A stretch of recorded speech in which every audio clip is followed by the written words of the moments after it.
This is episode 115 of the Equestrian Author Spotlight podcast. I'm Carly Cade, and today I'm talking with cowgirl Corinne Joy Brown. Corinne is a Denver native who loves history, especially the American West, the story of the Jewish people, and the cultures of the greater Southwest. A partner in a high-end home furnishings and design firm, she's also a published author and freelance journalist with frequent bylines in the local and national publications. Corinne published her first novel 22 years ago and has never looked back. Horses show up in almost all of her books. Saddle up for a conversation about living the Western lifestyle, one woman's incredible adventures writing about the West, disrupting distraction, and looking for synergies in our creative lives. Now, let's get into the interview. Welcome to the Equestrian Author Spotlight podcast, a podcast featuring interviews with equestrian authors who love all things horses and writing about them.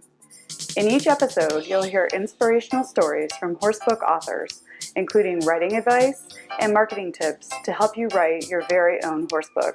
If you're an author, aspire to be an author, or simply love horsebooks, then you are in the right place. I'm your host, Carly Cade, and creative writing makes my spurs jingle. Hi, everyone. Welcome to the Equestrian Author Spotlight podcast. I'm Carly Cade, and today I'm very excited to have Corinne Joy Brown on the show. She is a woman after my own heart. She's a fellow cowgirl. She loves the West, and we are going to have a lot of fun having a conversation today. Hi, Corinne. Welcome to the show. Hi, Carly. Glad to be here. Oh, I'm so excited to have you. Now, as people who listen to the show, or if you're new, welcome. How I always love to start these conversations off, because what are the best topics on earth, right? Horses and books about them. So my first question is always, how have horses inspired your life, Corinne? Well, considering I got my first horse when I was 7 years old, I really can't imagine a life without horses. They have helped me forge a sense of independence, of confidence, and of personal strength, because when Denver was a cow town and I was just a kid, I used to ride my horse home to our suburban neighborhood up streets that today are paved. You'd never believe that we were so rural at that time. Every wonderful memory I have of growing up is attached to horses. So what can I say? They're part of who I am. Yes, it certainly gets into our DNA, or we were born with it in our DNA. Right. Who knows? But how amazing. You were in Denver when it was dirt roads and horses as transportation. That's right. That is amazing. So you are born out of the West. It so jingles my spurs that you love the Western lifestyle. That is the coolest thing. So tell us, I mean, obviously you grew up in the West, but tell us about your love of the Western lifestyle and how it inspires you. So that has everything to do with the fact that for all of us women of a certain age who grew up in the 50s and the 60s, with the invention of the television came the golden age of Hollywood and television westerns.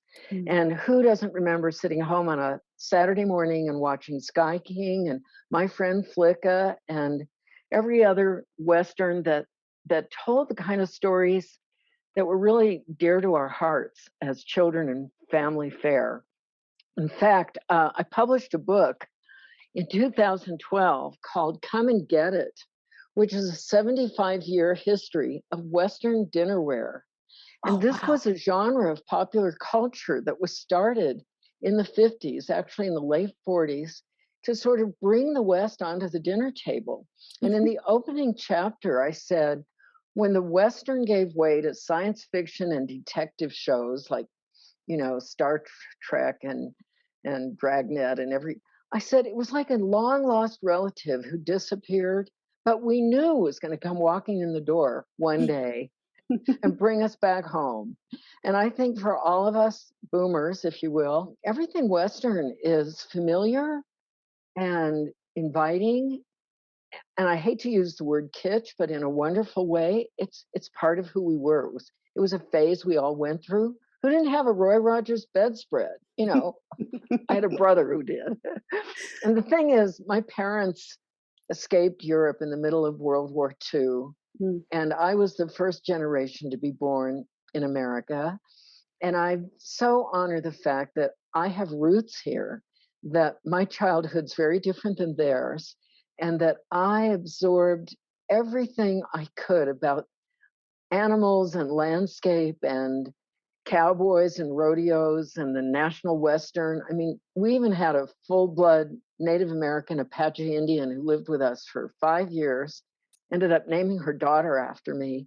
And when I got engaged, I took my husband down to the reservation in New Mexico because I couldn't imagine him knowing me without knowing my Indian mother. So that's Wow. how deep it is. That is very, very deep, and oh, man, you're speaking to my heart here. So I had to throw this question in because I mean, you love the West. I imagine you own many pairs of cowgirl boots. I do, because actually that's a very big subject.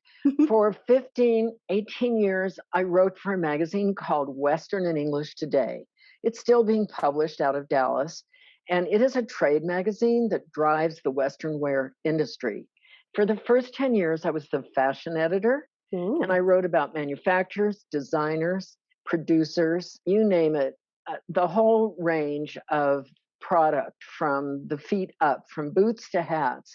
And I had the pleasure of meeting a lot of designers and manufacturers personally, of course.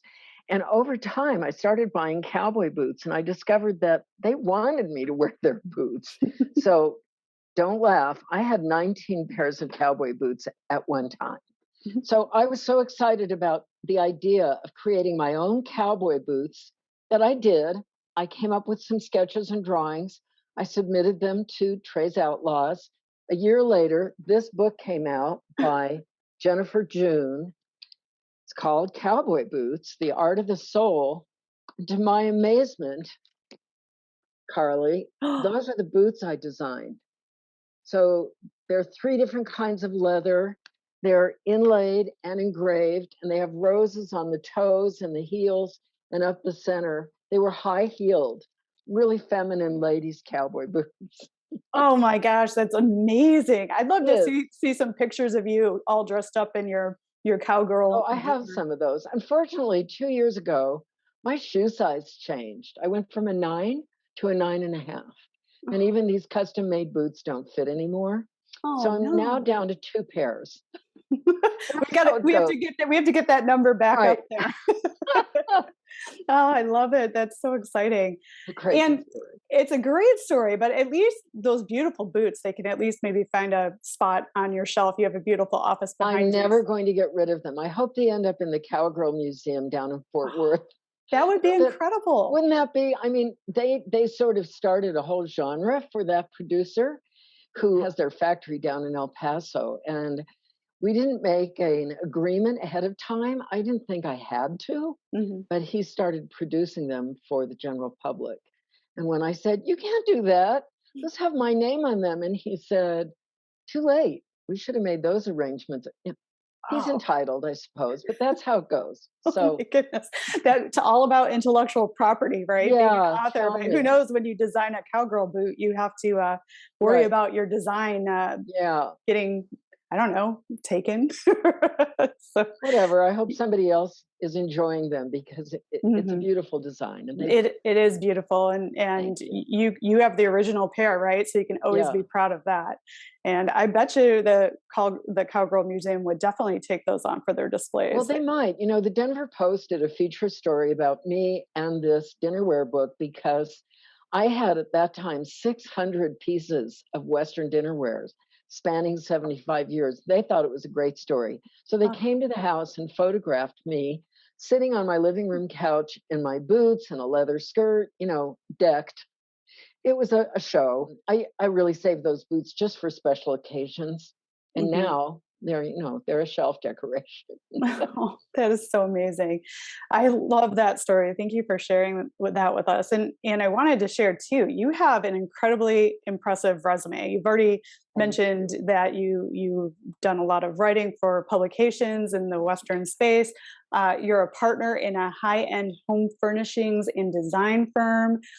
You freelance for a variety of print publications, which I just mentioned, including Colorado Expression Magazine, Cowboys and Indians, Western Art and Architecture, Colorado Life, and many more.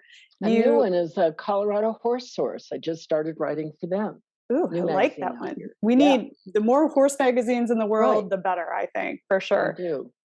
And then you're formerly a staff writer for Working Ranch magazine, True I was. West, and Persimmon Hill. Persimmon Hill, and the publication of the National Cowboy and Western Heritage Museum in Oklahoma. You've Right. done a lot, and you grew up in the West, embedded in the culture. Talk to us about why you chose this career path and how it has inspired the writing of your I'd books. like to say that it found me, Carly. That's better. That's better than anything. I was a guitar player in the 60s, Mhm. a folk singer. When I went off to college, I teamed up with a partner and we were a duo for about 6 years. That was the era. And I became a songwriter. I was deeply inspired by all the folkies, all the usual suspects, hoping that one day Joan and Judy would retire. They never did. But I was a performance artist and I took my music very seriously. And I discovered, like country music, that Western music and folk music are stories. We're all storytellers. And somehow, reading my first book by Barbara Kingsolver, Mhm. The Bean Trees. I love her. Yes, I do too. I The love Queen that of book. Metaphors. And I was on a plane that was trying to land at Denver's airport, and we were in a holding pattern because of these high winds. We ended up flying all the way down to Colorado Springs and back. And in that additional 30 minutes, I finished that book. I didn't want it to end. I pulled out a yellow tablet from my travel bag and a pen, and I decided to write another chapter. I wanted those characters to keep living. The next week, I enrolled in a weekend bi-monthly writing class, and I was encouraged by my mentor to enter a couple competitions. And I did, and I started placing right off the bat. And he said to me, once you find your vehicle, no one will be able to stop you. And that vehicle turned into my first novel, McGregor's Lantern, which I wrote, which came out in 2001. And it's the story of the Scottish presence in the American West following the Civil War. And it's a love story and a murder mystery. And it was inspired by a Scottish castle that is in the south part of the city on the way to, in Douglas County, if anybody knows Colorado. And it's a magnificent replica of the castle in Edinburgh on 6,000 acres. And it was deeply inspiring that such a place existed. And it helped me to see the bigger picture. I began to look at all the Scottish presence. I won't go into its whole history, but most people are unaware of the fact that there were over 300 ranches in Colorado and Wyoming in the late 1800s under Scottish or English title. It wasn't just the English came to Texas and opened the XIT Ranch, the biggest ranch in history. Colorado had an enormous presence. And that was the research and then I went to Scotland for 2 weeks and taped people so I could get the brogue, the accent. And the publishers loved it so much, they said, run with it, give us a sequel. Well, I just sold that sequel 6 months ago. I mean, it only took me 20 years.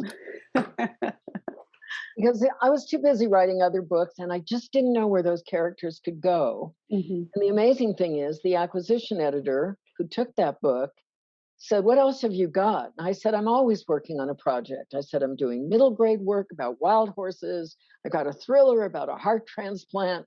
He goes, no, just give us what you already did. He said, we want more of that. Just wind up this trilogy and let's have it in 6 weeks. And I said, Oh my gosh. well, I actually pulled it off in 8 weeks. And I'm really excited. I'm doing the editing on that right now. I know that's another one of your questions, so I'm jumping the gun. But the truth is, this is a very sustainable story with remarkable characters. This was the West on the edge of the 20th century, literally, because electricity was invented, the automobile was invented. We had this shift. The last cattle drive was 1895. And my characters were in the midst of it all. Women's suffrage. Wyoming had just given women the right to vote, privatized banking, the Federal Reserve. The railroads were finally sold to American holders. And it was the deeper I got, the more I said, this is a time, 1890. People don't even realize what was going on. And so that's the time period for these 3 books. And they have changed my life, I must say. Yeah.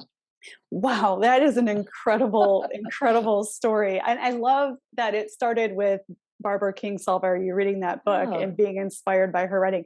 I imagine that just growing up in the West is one thing, you had a perspective, but the research that must have gone into creating this trilogy must have been, it was so interesting, right? But Right. it probably took you quite a bit to like dive deep enough to bring all that to the surface, right? Water laws, women's rights Mm, before emancipation. I went into the Colorado Law Library, many trips up to Wyoming. In fact, my book club, when McGregor's Lantern came out, we decided to all go to Cheyenne. It's 100 miles from Denver, straight north. Took over 2 B&Bs, oh, went out to the Swan Ranch, which was the model for Rock Rimmon, the ranch I created. It was at one time the largest ranch in Wyoming and mhm. had several cow camps covering 1,000 square miles, literally. And the exciting thing about doing our celebration of the book there was that at the end, we all felt like we needed to make a visit to the Cheyenne Cemetery Mm. and go see the graves of these characters who never lived, but in our minds, it was that real. And that's how deep an author can get into a story. You bring something to life and you can't let go. Oh, that is lovely. I have goosebumps. I mean, what a great story. And I love that it just came to you and you stayed inside of that creative space of storytelling and Well, you fortunately, this first book was optioned for film for mm, 6 years. And the company in LA that fell in love with it, they tried to do a deal with the BBC to do a miniseries. mm, And they're still sort of in the wings. These 3 books together would make several seasons worth of episodes. And maybe that's what was missing was the rest of the story. So yeah. I'm pretty excited to see what traction we'll have once I repackage them or and the beautiful thing is my same publisher, 5-star, Cengage, like they waited. Well, along the way they dropped the women's fiction section, then they reestablished it. Then this fell under what was called frontier fiction. The headlines kept changing. But the good news is they loved the first book and they were delighted with the sequel. So I feel very blessed. Wow, and a film option. I think that's every author's little Oh, it dream in the was background very that exciting. It was. We'll yes. see if we can make it happen again. Well, fingers crossed for sure. Thank That's you. very exciting. Now, you've mentioned you've been writing for a long time. How many books are in your backlist? It sounds like you're a very prolific writer. So, what's going on with your So I backlist? had to sit down and make a list last night. Thank you, Carly, because I can't fit them all on my business card anymore. I have 10. Tell us the name of the trilogy that you're currently working on. That you had the first, and now you've got the The sequel first and the book third. was called McGregor's Lantern. The Okay. one that's underway right now is called McGregor's Return. And the third book is McGregor's Revenge Is it the McGregor series. trilogy series? Yes, Okay, yes. great. I just wanted to make sure we got that in there so people could Okay, go thank check you. that out. Right. I'm so curious, like, how do you approach writing your stories? I mean, do you outline? Do you think of a message you want to tell? Like, where do your characters come from? Or is it more like Gosh, a poof thing? yeah, every single book has had a different nexus or beginning. And I have to say, for example, my first children's book, Wishful Watusi, I used to board my horse out south of the city. And for a brief time, this incredible animal showed up, this Appaloosa percheron. I don't know if you can see that. Well, here's the artist drawing. There we Oh, it's go. awesome. I love that. So we had a giant draft horse with spots the size of cantaloupes. And he was the most adorable animal. And by the time I got home, I had a short story in my mind. And I petitioned the publisher of this series, which is Peg Sundberg. I think there are 7 or 8 books. I'm her only author that's not, she did all the books herself, but she loved what I brought her. So that book was prompted by a horse. Then I created a writers' conference that ran for 4 years in Gunnison, Colorado, on the western slope in a real cattleman's town. And I did it as a way to provide not only a service, but draw new members into Western Writers of America. Mm. And we advertised it all over the country. And every summer for 4 years, we had at least 55 attendees, and we offered them everything from a rodeo afternoon to an overnight pack trip into the Elk Tooth Wilderness. And one of those attendees was a full-time professional rodeo cowboy, sixth generation, who rented a horse just to go on our pack trip so he could propose an idea to me, which was to write a story together.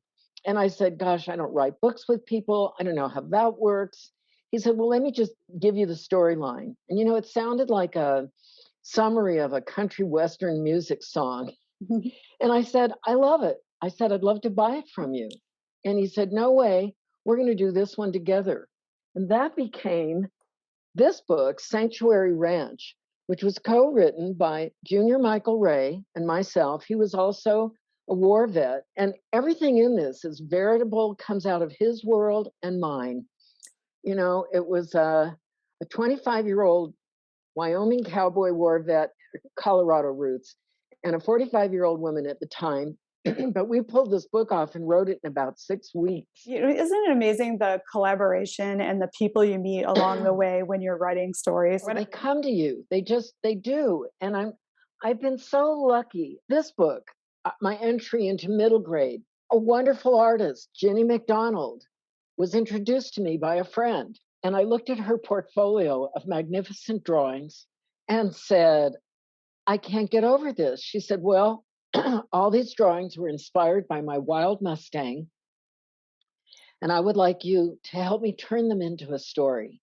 So this miracle, this absolutely beautiful middle grade book, filled with stunning illustrations by Jenny McDonald, who is a professional illustrator in real life, who created catalogs for machine companies, but who adopted 2 wild Mustangs and devoted her free time to drawing these beautiful, the kind of drawings I remember reading horse books by Margaret Henry. Fabulous. And her drawings, King of the Wind, Misty of Chincoteague, whoever that artist was, they were realistic. They weren't anime, airbrush. I hate to say it, but the cartoon world has affected children's illustration in a very gimmicky way. Mm. And I'm really old school. So when I met Jenny, I said, let's do this. And very sadly, Jenny passed away this past spring. We were a third of the way through the next book. And I happen to have a degree in fine art and art education. I'm an artist too. And I said, you can do it all, I tell you. I can do it all. I don't do brain surgery. I just asked for her colored pencil set when she was gone and they were distributing her estate. And I said, I hope to carry this on. I can do this, maybe not as well as she, but at least I'll raise the bar. I'll give it my best shot. And may Jenny's energy and her talent live on.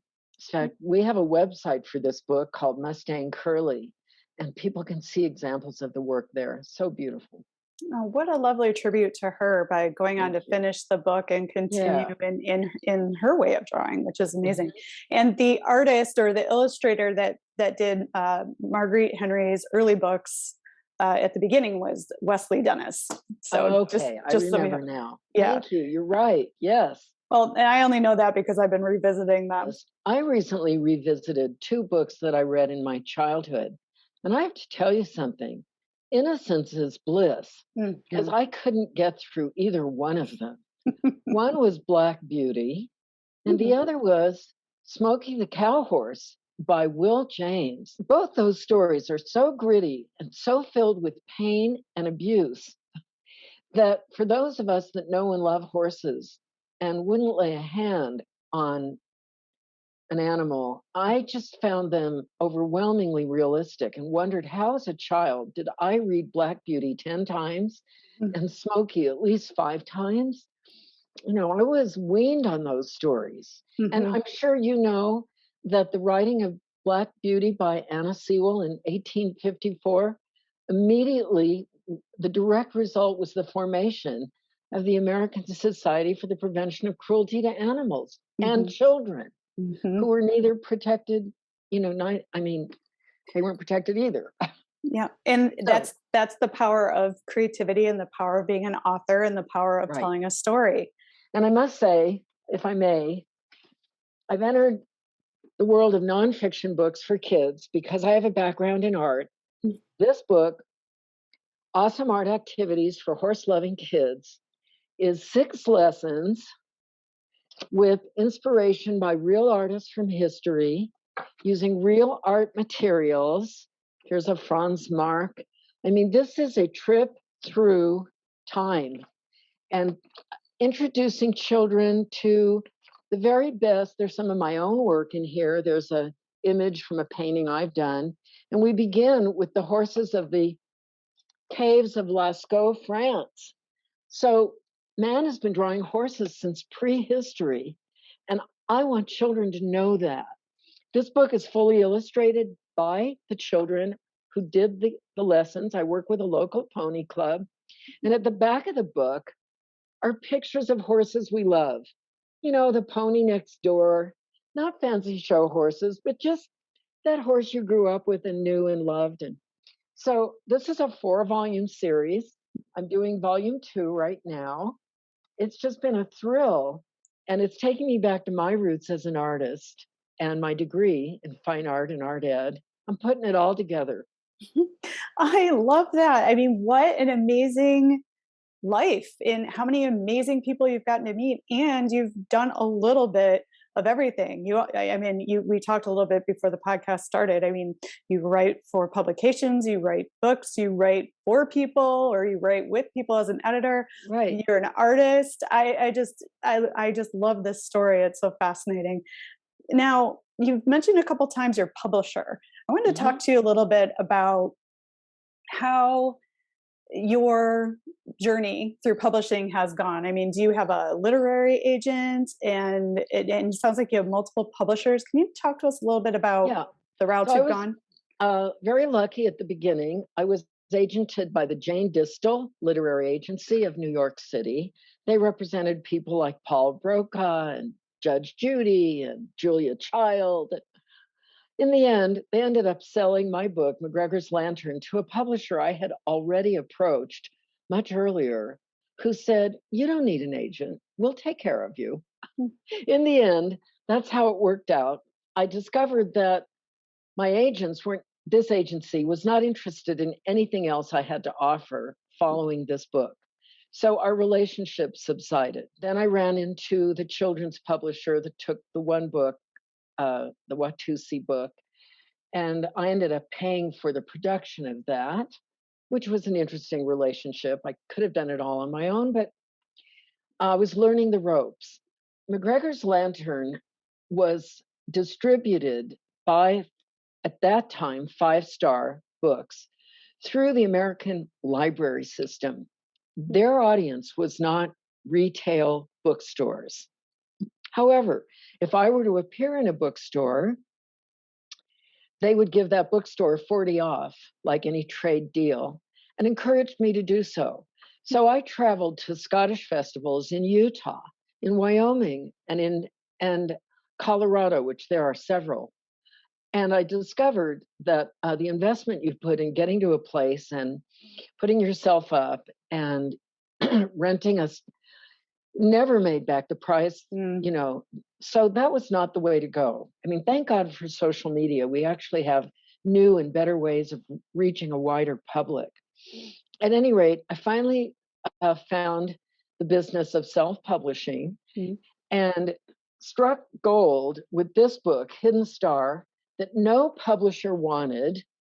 And I ended up going to a vanity press in Canada called Friesen Press, where I bought a package deal that included editing and promotion. And in the end, it turned out that I was much more savvy than the entire team I was working with. Oh no.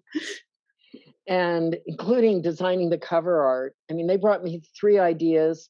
One was a saguaro cactus, one was a tumbleweed.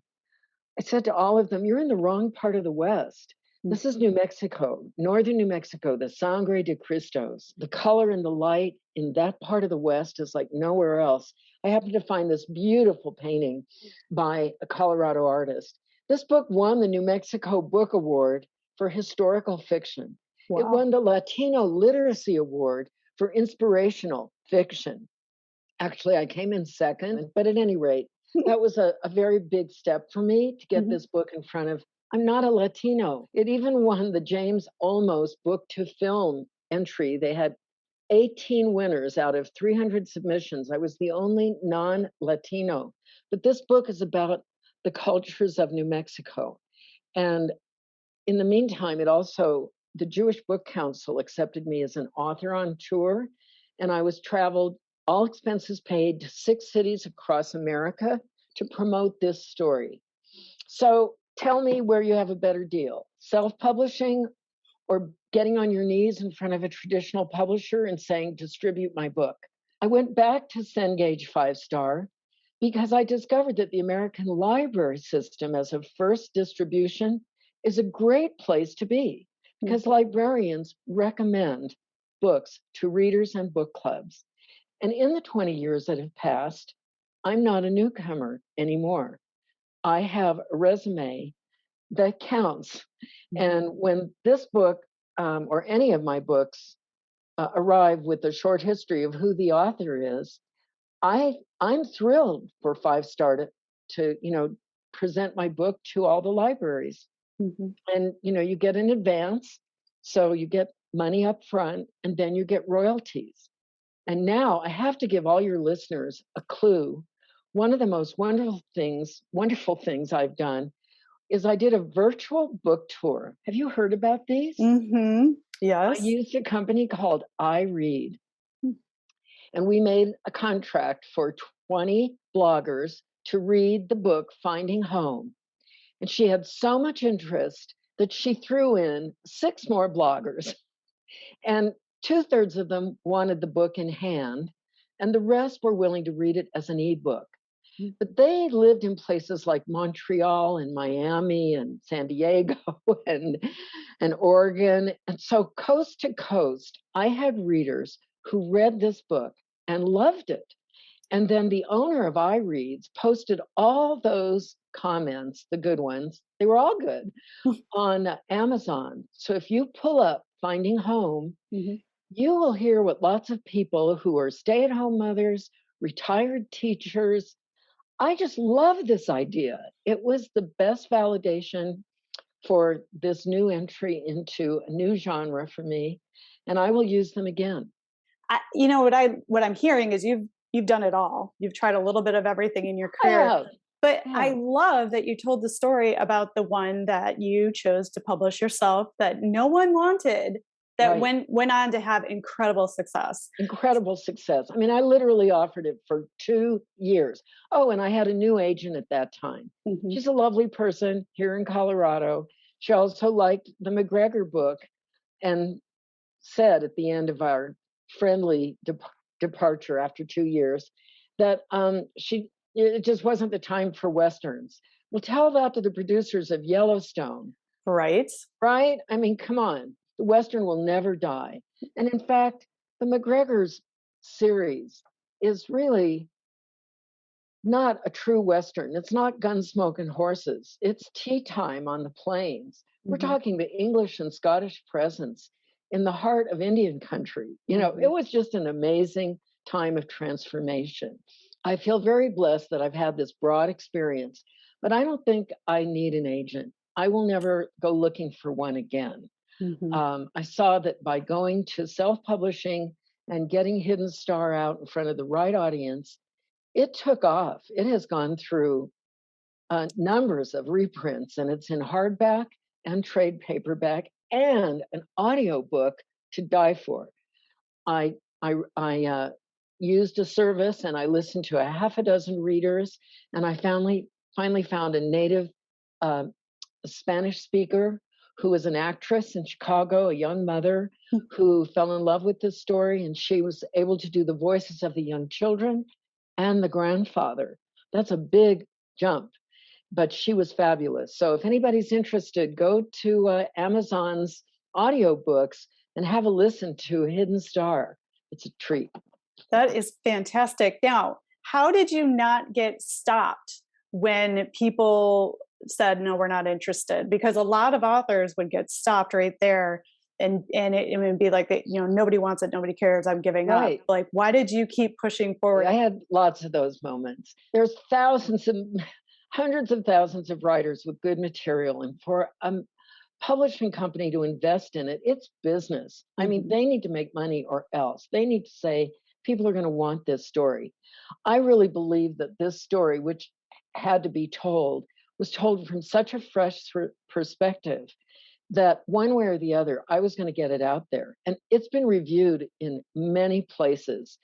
And the reviews, when I'm having a bad day, all I have to do is go back and reread what a perfect stranger thought about a book that I said it had to be written. It's not easy being an author because very few of us make tons of money. You have to do it for the love of the art. And it is an art. It's a creative art of the deepest kind.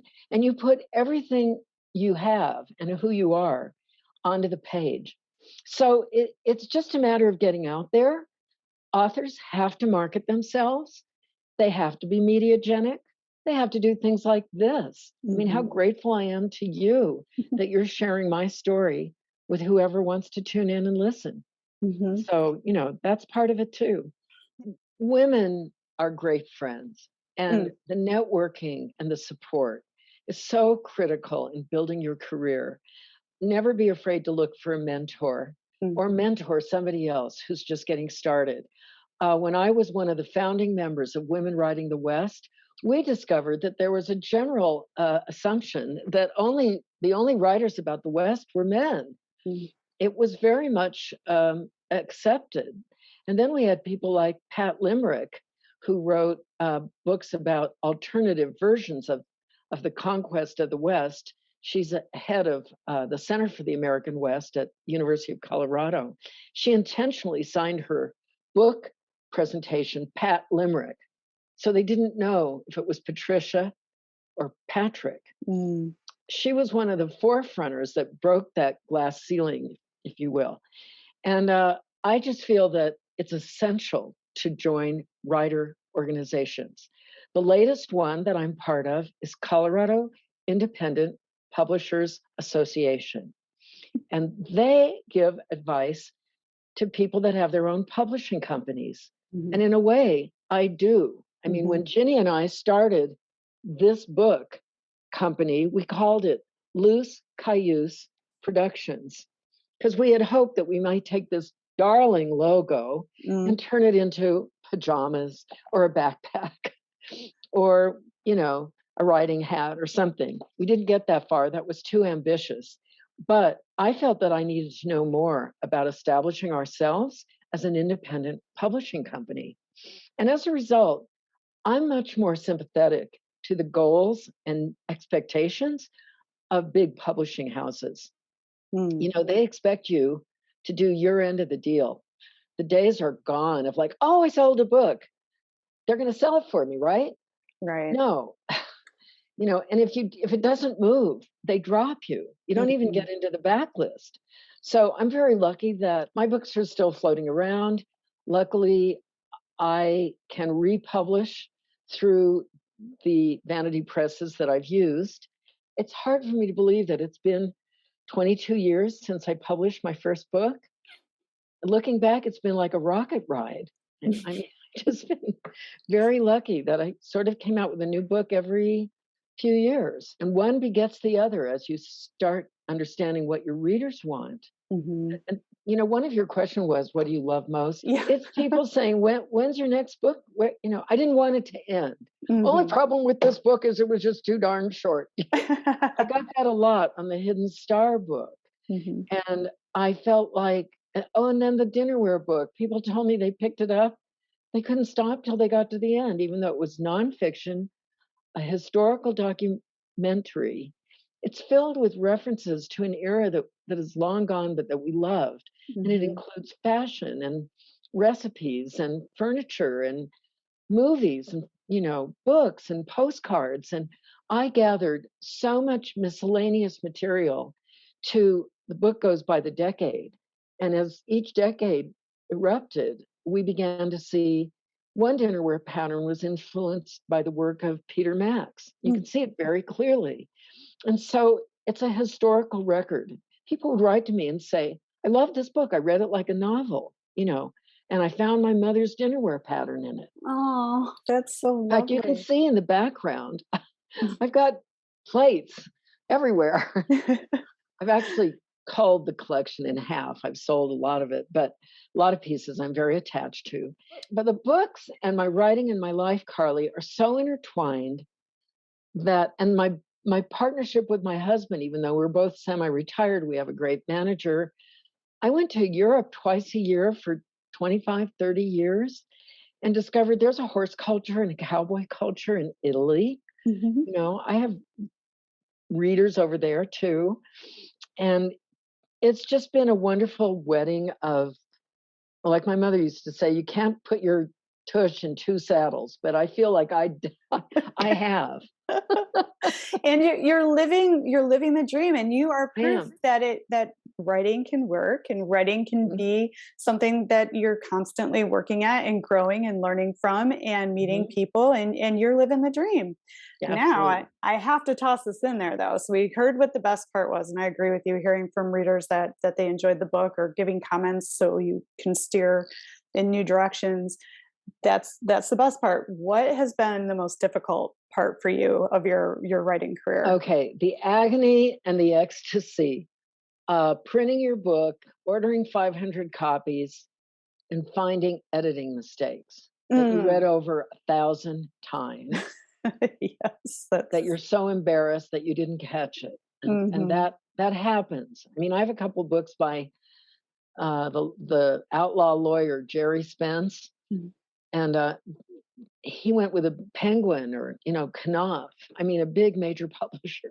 There are mistakes. They happen, Yeah. but it Yeah. hurts. But to answer you truthfully, the hardest part of being a writer is the time that it takes to get the stories down, to Mm. do the work. And it means saying no to a lot of distractions and invitations if you want to get the story told. Mhm. When this acquisition editor said, you're going to give me that third installment of the trilogy in 6 weeks, I said, I can't do that. He said, you've already shown us what a great writer you are. Now prove it. He said, give it to me. He says, all right, I'll give you 7 weeks. And I did it, Carly. And he inspired me. He's a very prestigious writer living in Canada with a Mhm. huge bibliography of frontier fiction. When I looked him up and realized he was the acquisition editor for Five Star, I was so honored that he loved this manuscript. So I discovered that if you do say no to everybody, no, I'm writing, I'm busy now. It works.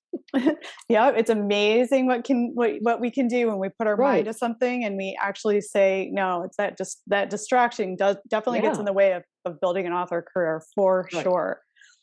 Now, since you've had so much success and you have done so well, and you obviously are in love with your life, which I think is the most important thing about anything you do, when you're working or writing or creating, you must love what you're doing. What advice would you give to someone who wants to achieve his or her dreams, like writing a book or starting a business or taking horseback riding lessons for the first time in their life? What would you say to that person? Well, I took a writer's workshop in Livingston, Montana with some really remarkable writers. And one of the pieces of advice that I came home with was follow the heat. Mhm. Whatever turns your crank, go after it. And if you think you want to write a book about winemaking in the Arizona desert, do it. Even if somebody's already done it, they're not going to do it the way you did it. It might be a revisit of a subject that somebody left. I think of the movie The Biggest Little Farm. Did you see that about saving a farm in California? It's on my watch list. I have not watched it yet. Magnificent film. Magnificent film. And so every subject has to have your personal point of view. Mm, The other advice I would give is to form a writers group. And if you can't find one, call your local library, find a book club, find a writers workshop, because the synergy and the feedback in the beginning is so critical. Somebody will say, man, that works. Read that again, because you share your work. And writing is such a private and lonely uh, passage that mhm. when you have people you can share the work with and you get instant verification, validation, it will help fuel you to write the next chapter. Just Definitely. do it. That's my advice. Yes, that's wonderful advice. I love that. Follow the fire, follow what's turning you on, and get Mhm. support from other people that you trust that will give you honest feedback, but also support you in your Right. journey. You do Great. not need permission. That was something I toyed with the first year. Gosh, I didn't major in English. Do Mm, I have the right to write a book? I don't know anything about writing books. yeah. Well, the first chapter of McGregor's Lantern was a short story that won a national award. And that's when, and my writers group said, Corinne, that's not a short story. It's an opening chapter. Keep it going. And Nice. that was it. I wrote a book in that 2 years. I went all the way to Scotland to research it. But Mhm, suddenly I was on a trail, mhm. and the trail had no end. Oh, that's Seriously, fabulous. And it's still touching your life. it's You're still working. touching my life. Yeah, that is amazing. Now, I have to ask you this question because I think your answer is going to be so awesome, but everybody answers it differently. What does creativity mean to you? Survival, life. I coined a phrase that most of my friends laugh at, but I'm a hyper creative. I like that. It's not that I don't know how to relax, but I'm constantly adapting what I know in a new way. I was telling you earlier, I Mhm, went to a workshop and learned how to do a textile technique that involves photography that is sublimated onto a linen sheet. The whole idea is to make the piece look old. You start with a piece of fabric, and this textile technique of layering fabrics using a heat thing to make it look old and burned and like a fragment out of an old attic or something. I fell in love with that. And in order to get through my book, Hidden Star, I created 6 panels that were 18 by 30, huge wall hangings depicting the lives of the women in mm, this book that spanned 500 years. I went at it like a mad person, took me about 6 weeks. I bought a sewing machine. I'd never used a sewing machine. I ended up teaching workshops on this style. And today, ask me what I do well, I have to stay moving because I'm in my chair so much at the keyboard. mhm, So I discovered a sport called aquatics 4 years ago, which is water therapy, moving in the mhm. water. And last year I got certified, and last fall I got hired by the local YMCA. And I teach a couple times a week. I'm the Saturday instructor. Water is so conducive to mental getting recharged. In fact, I'm doing a story for a national magazine called Aqua about horses and water therapy for horses that have pulled muscles or have weak haunches or bad backs is water therapy. Mhm. And it's the same principles. It's cardio, it's respiratory, it's muscular. So I'm doing a piece that relates our work to the equine world. So there I go again. Very cool. Lots of Yeah. connected.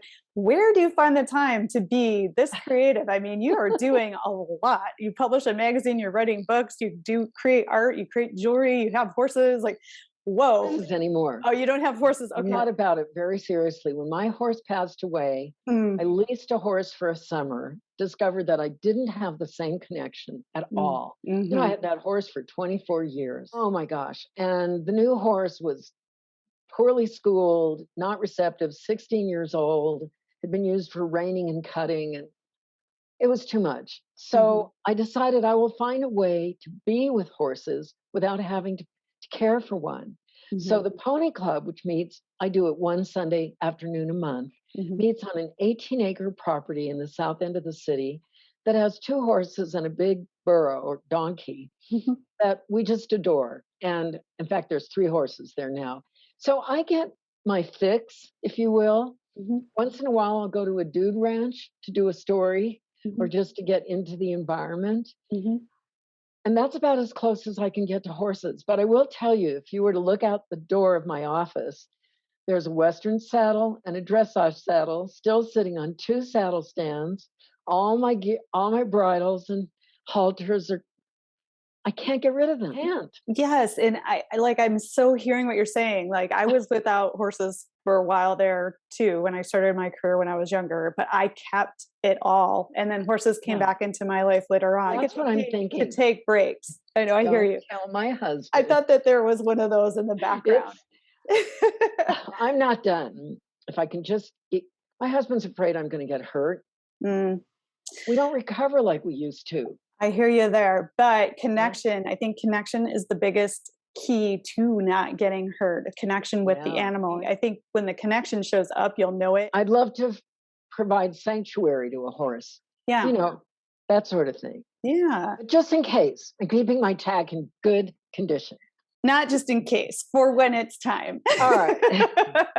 Because I hear you. I feel like I could talk to you for hours and hours and hours and days and days and days. You've been such a fascinating guest, and I love your stories. But since we only have a limited amount of time, I have to ask, what are you curious about? What's next? I think I heard some movie or TV production. I heard more books, obviously, lots of writing. What are you curious about? Wow. You know, I'm so caught up right now in the moment with this 3rd trilogy.